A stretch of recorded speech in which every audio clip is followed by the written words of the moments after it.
चलो छेल्ले આપણે અર્થશાસ્ત્રની અંદર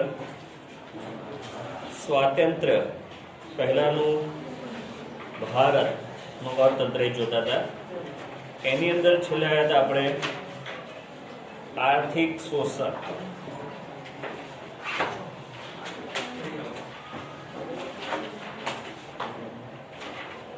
બ્રિટન શાસન દરમિયાન भारतीय अर्थतंत्र अंदर खेती, उद्योग, व्यापार, राजकीय दरेक नी अंदर आर्थिक शोषण નું प्रमाण વધારે હતું. તો આર્થિક એટલે શું પહેલા તો એ ખબર હોવી જોઈએ ને આપણને. આર્થિક એટલે શું? નાણાકીય બાબત. દરેક ની અંદર વેપાર નું ઉદ્યોગ ની અંદર, खेती ની અંદર, ઉદ્યોગ ની અંદર બ્રિટન સરકાર બ્રિટિશો દ્વારા એવી નીતિ અપનાવવામાં આવી હતી કે જેથી કરીને બ્રિટનને ફાયદો થાય. અને એમનો ઉદ્દેશ એ હતો કે ભારતના અર્થતંત્રને ભાંગી નાખવું. ભાંગી નાખવું એટલે કે નુકસાન પહોંચાડવું. એટલા માટે જકાત વેરો, મહેસૂલ વેરો, કર વેરો આ બધાના દર ઊંચા હતા. એની સાથે સાથે ઉદ્યોગની અંદર પણ અને ખેતીની અંદર પણ એમણે આ જ નીતિ અપનાવી હતી. બ્રિટનનો ઉદ્યોગનો વિકાસ થાય એટલા માટે ભારતની ખેતીનો એમણે ઉપયોગ કર્યો હતો. ભારતનું ખેતીનું વ્યાપારીકરણ કર્યું હતું. તે પહેલા ભારતની ખેતીનું વ્યાપારીકરણ થયેલું હતું નહીં. खेती भारतनी अंदर स्वरोजगार અને જીવન નિર્વાહ કરવા માટેનું એક સાધન માનવામાં આવતું હતું. વેપાર માનવામાં આવતું હતું નહીં. પરંતુ બ્રિટન શાસનકાળ દરમિયાન ખેતીનું વેપારીકરણ કરવામાં આવ્યું અને એને કારણે થઈને ખેડૂતોનું આર્થિક શોષણ થયું અને તેના માટે ખેતી પડી ભાગી અને ફરી પાછા જે ખેડૂતો ઉદ્યોગમાં, વેપારમાં જોડાયેલા હતા એ ફરી પાછા ખેતી તરફ વળ્યા અને ખેતીનું ભારણ વધ્યું હતું. ત્યારબાદ હસ્તકલા કારીગરનું શોષણ. હસ્તકલા એટલે શું?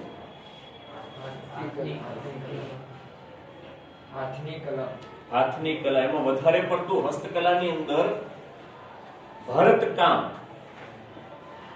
કાષ્ટ કામ, મૂર્તિનું કામ, એ બધી વસ્તુ આખા વિશ્વની અંદર ભરત ગૂંથણનું કામ હિન્દુસ્તાન સિવાય ક્યાંય નથી થતું.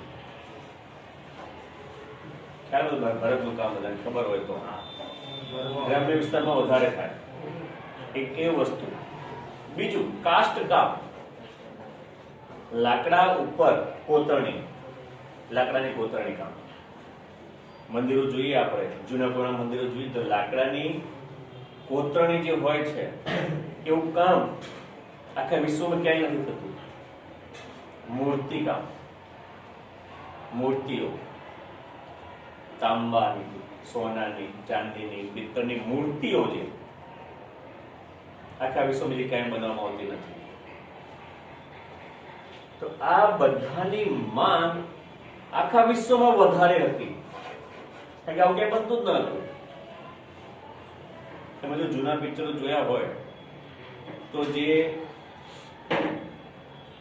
દરિયાના દ્વારા વેપાર થતો હતો, દરિયા બંદરો દ્વારા જેટી બંદર કહેવાતું હતું, એના જે વેપાર થતો હતો ત્યાં એક દેશમાંથી બીજા દેશમાં વસ્તુ લાવવા માટેની ગેરકાયદેસર રીતે સોનાની મૂર્તિઓની દાણચોરી થતી હતી. દાણચોરી શબ્દ તમે સાંભળ્યો હોય તો, દાણચોરી એ ગેરકાનૂની વસ્તુ કહેવાય. મૂર્તિઓની દાણચોરી ખાસ થતી હતી. કારણ આપણા મંદિરની મૂર્તિઓ હોય એ કરોડો અબજો રૂપિયા ત્યાં વેચાતી હતી. એક ખાલી વસ્તુ કે આપણે કોહિનૂર હીરો નામ સાંભળ્યું છે તમે? અત્યારે ક્યાં છે? લંડનમાં, ઇંગ્લેન્ડમાં મહારાણી એલિઝાબેથ ટેલરના મુકટમાં લગાવેલો છે આટલો બધો હીરો, એની કિંમત અબજો રૂપિયામાં છે, અબજો રૂપિયા. 1 અબજ એટલે શું? 100 કરોડ. વિચાર કરો, અબજો રૂપિયામાં એ હીરાની કિંમત છે. એ એલિઝાબેથ ટેલરના મુગટમાં હીરો લાગેલો છે, હાથ બનાવટ. એ ભારતની છે વસ્તુ. તો આ જે ભારતની જે હસ્તકલાની જે કારીગરો હતા એમની પાસેથી બ્રિટિશરો બહુ ઓછી કિંમતમાં ખરીદી લેતા. બજાર ભાવ જે હોય માર્કેટમાં જે વેચાતો એના કરતા ઓછા ભાવે ખરીદતા અને ત્યાં વેચતા. અને જે લોકો ના વેચે, ના આપે, તેની પર એ જુલ્મ ગુજારતા. જુલ્મ ગુજારતા એટલે જુલ્મ એટલે ખ્યાલ આવે છે? મારપીટ કરવી, એમને મારવું, એમને બીજી રીતે હેરાન કરવા, જેથી કરીને પછી કંટાળીને વસ્તુને વેચી એવું કરતા હતા. એને કારણે ભારતનો હસ્તકલા ઉદ્યોગ પડી ભાગ્યો. અને બીજી મહત્વની વસ્તુ મૂડી રોકાણનો પ્રવાહ. મૂડી રોકાણ એટલે શું?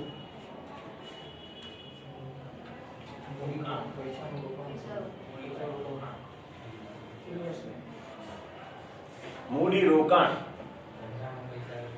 ધંધામાં પૈસા રોકવા. બીજા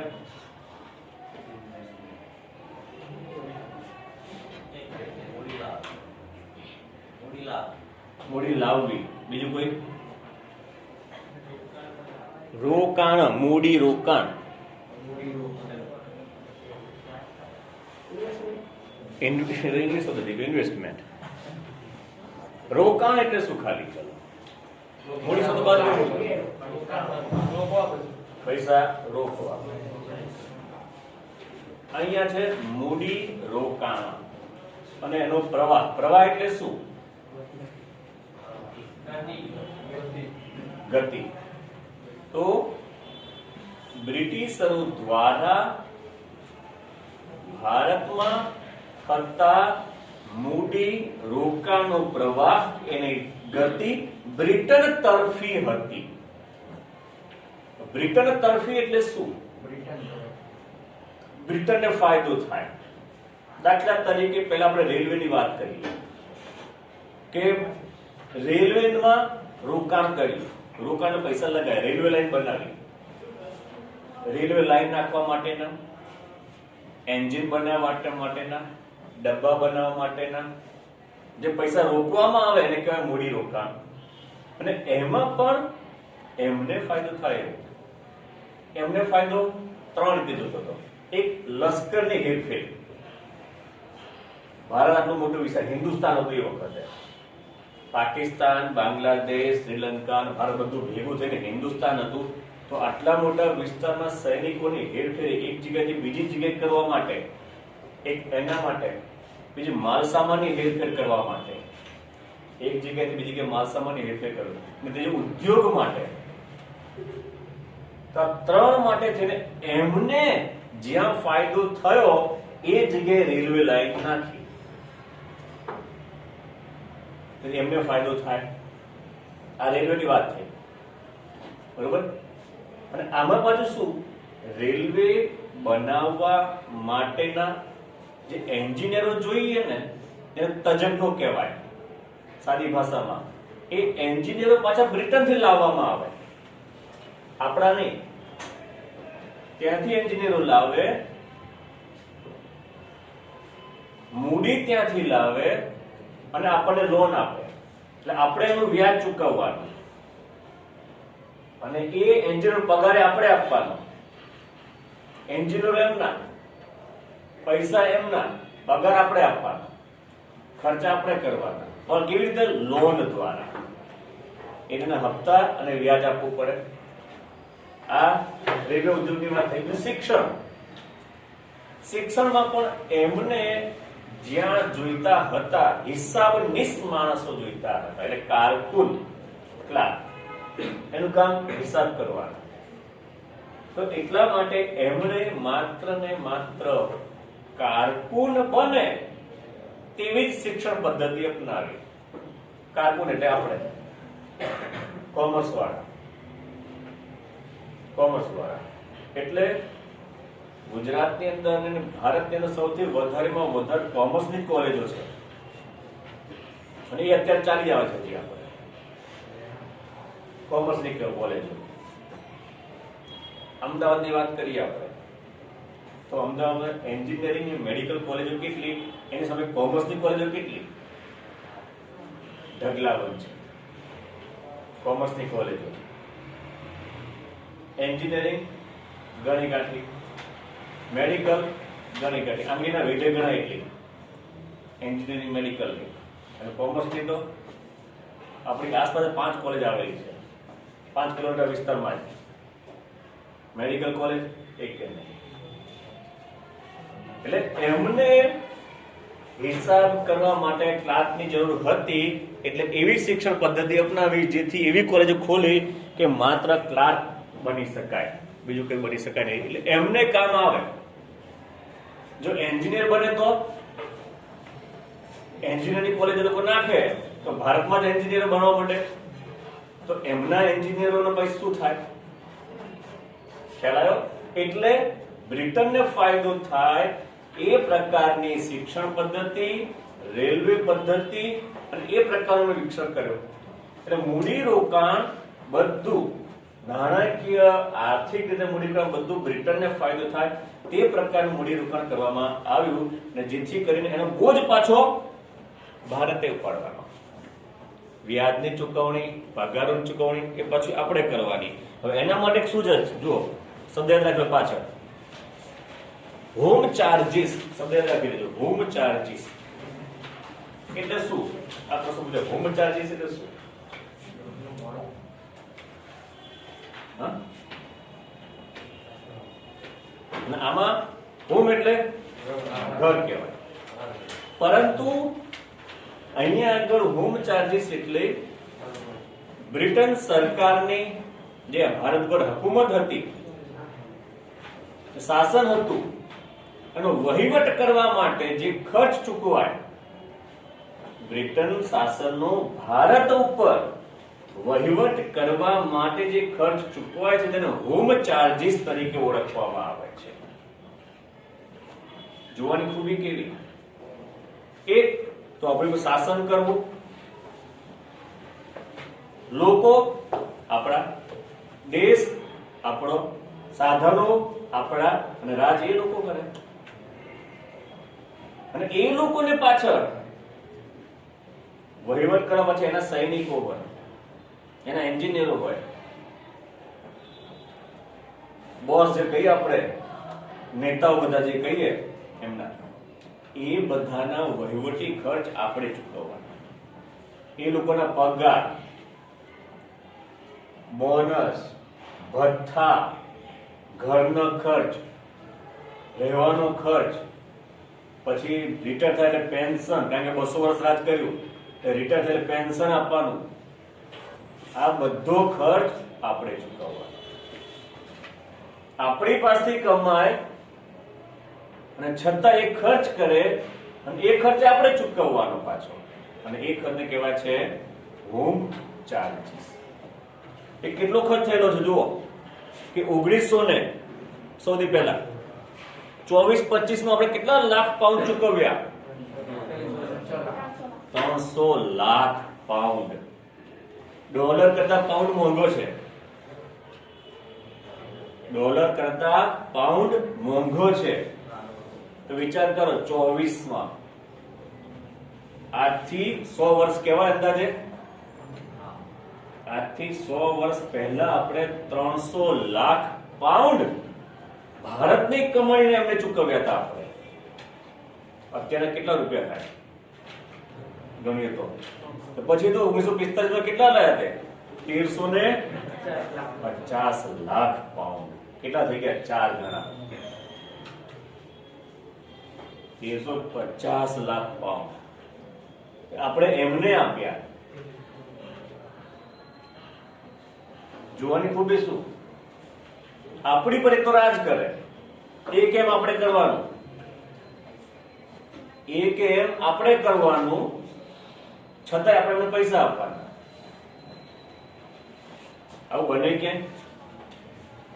છતાં આવું બન્યું ભારત જોડે કે બ્રિટિશ સરકારે આપણી ઉપર રાજ કર્યું, અને રાજ કરવા પછી છતાં પણ ફાયદો તો છેવટે એમને થયો. અને એના કારણે શું થયું? 200 વર્ષ પૂરા થયા, એમનું રાજ પૂરું થયું. 1947માં આપણને આઝાદી મળી. તે વખતે આપણી સ્થિતિ કેવી હતી? ખેતી પડી ભાંગી, ઉદ્યોગો પડી ભાંગ્યા, માનવીય રીતે ઘણું નુકસાન થયું. કેટલા નેતાઓ આપણા આ આઝાદીના ખપ્પરમાં હોમાઈ ગયા. કેટલા યુવા નેતાઓ આઝાદી માટે થઈને, ખ્યાલ છે ને, વિદ્યાર્થી સમાજમાં ભણેલા છો આપણે. ભગતસિંહ, માત્ર ઉંમર કેટલી એની? 21 વર્ષ માત્ર. આઝાદી માટે થઈને એ તો ઘણા બધા નેતા મતલબ કે આર્થિક રીતે અને માનસિક રીતે બંને રીતે આ બ્રિટન શાસન દરમિયાન ભારત કંગાળ થઈ ગયું હતું. એટલે કહેવાનો મતલબ આ બ્રિટન શાસનને કારણે થઈને જે લોકો ભારતમાં રાજ કર્યું એ બધા સદ્ધર થયા.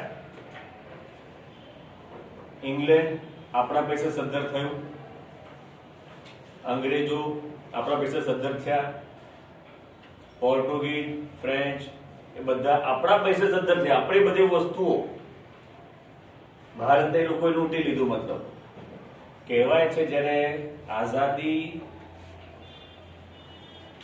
આપવાની હતી એની પહેલા રેલવેની અંદર રેલવેના વેગન કહીએ, વેગન જે પેલા ચોરસ ડબ્બા આવે છે ને એને વેગન કહેવાય. એ વેગન ભરી ભરીને સોનું એ લોકો આપણે ત્યાંથી લઈ ગયા છે. પછી આપણને આઝાદી આપી છે. બીજું તમને ખબર હશે તો ભારતને આઝાદી લેવા માટે ભારતમાં ઢગલાબંધ રાજાઓ હતા. ઢગલાબંધ રાજાઓ હતા અને એ ભારતને એક કરવા માટે સરદાર વલ્લભભાઈ પટેલે બધા રાજાઓને ખાલસા કરનું ભેગું કર્યું. તેના માટે શબ્દ છે પાછો. તો એ બધા રાજાઓ, કેટલાક રાજાઓ ભારતમાં જોડાવા માંગતા ન હતા. એ ઘણી બધી કવાયતો કરી હતી સરદાર વલ્લભભાઈ પટેલે, અને એટલા માટે એમને પૂછ્યું એકતા, અને એકતા માટે થઈને સ્ટેચ્યુ ઓફ યુનિટી શબ્દ સમજો ને, સ્ટેચ્યુ ઓફ યુનિટી. તો યુનિટી એટલે શું? Statue of unity.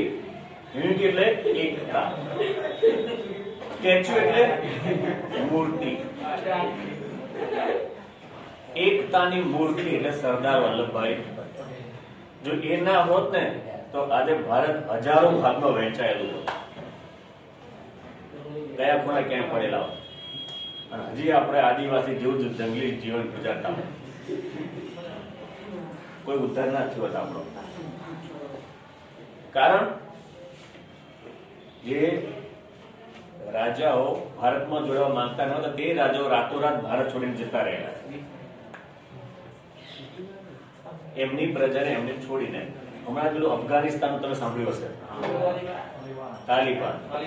તમને ખબર હોય તો તાલિબાનોએ અફઘાનિસ્તાન ઉપર જયારે કબજો જમાવ્યો હતો તો અફઘાનિસ્તાનના રાષ્ટ્રપતિ હેલિકોપ્ટરમાં જેટલા પૈસા ભરાય એટલા ભરીને અફઘાનિસ્તાન છોડી જતા રહેતા. એમની પ્રજાનું જે થવું હોય થાય. વાંચ્યું છે આવું છાપામાં, ટીવીમાં સમાચાર બહુ જ આવતું હતું. જે રાજા આવો હોય કે પોતાની પ્રજાને છોડીને જતો રહે તો એ રાજા પર ભરોસો કરાય ખરો?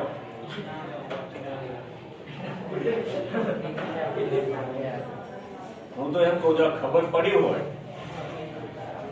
તો એ હેલિકોપ્ટર ઉડવા ના જોઈએ પાયલોટે, એટલે પાયલોટે જોડે ગયો હશે. એટલે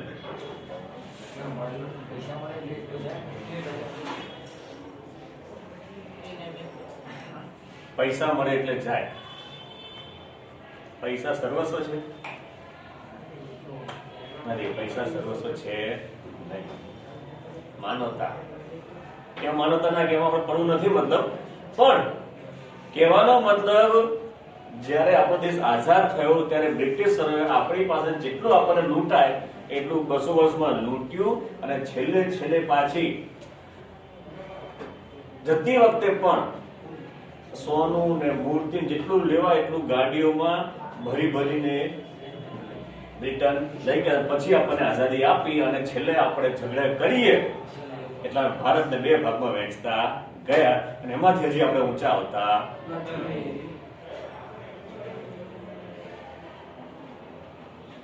ભારત આટલા મોટું છે, પાકિસ્તાન અને ભારત બે એક જ દિવસે આઝાદ થયા, 2 વાળા ફરતી એમ, તો ભારત ક્યાં પહોંચી ગયું છે? આપણે વિશ્વની અંદર આપણો ડંકો વાગે છે. અમેરિકા હોય કે ચીન હોય, દરેક વ્યક્તિ ભારતમાં, દરેક રાષ્ટ્ર ભારતમાં ઉદ્યોગ કરવા માંગે છે. એટલે વિશ્વની દરેક કંપની ભારતમાં છે. પડોશી રાષ્ટ્રમાં કેટલી? એકે નહીં. એટલે કહેવાનો મતલબ અહીંયા આગળ ભારતીય અર્થતંત્ર જે બ્રિટન દ્વારા પડી ભાંગ્યું હતું, અને એ જ અર્થતંત્રને ભારતમાં આજે બેઠું કરવામાં આવેલું છે. તો આવી રીતે આઝાદી પહેલાનું ભારત હતું.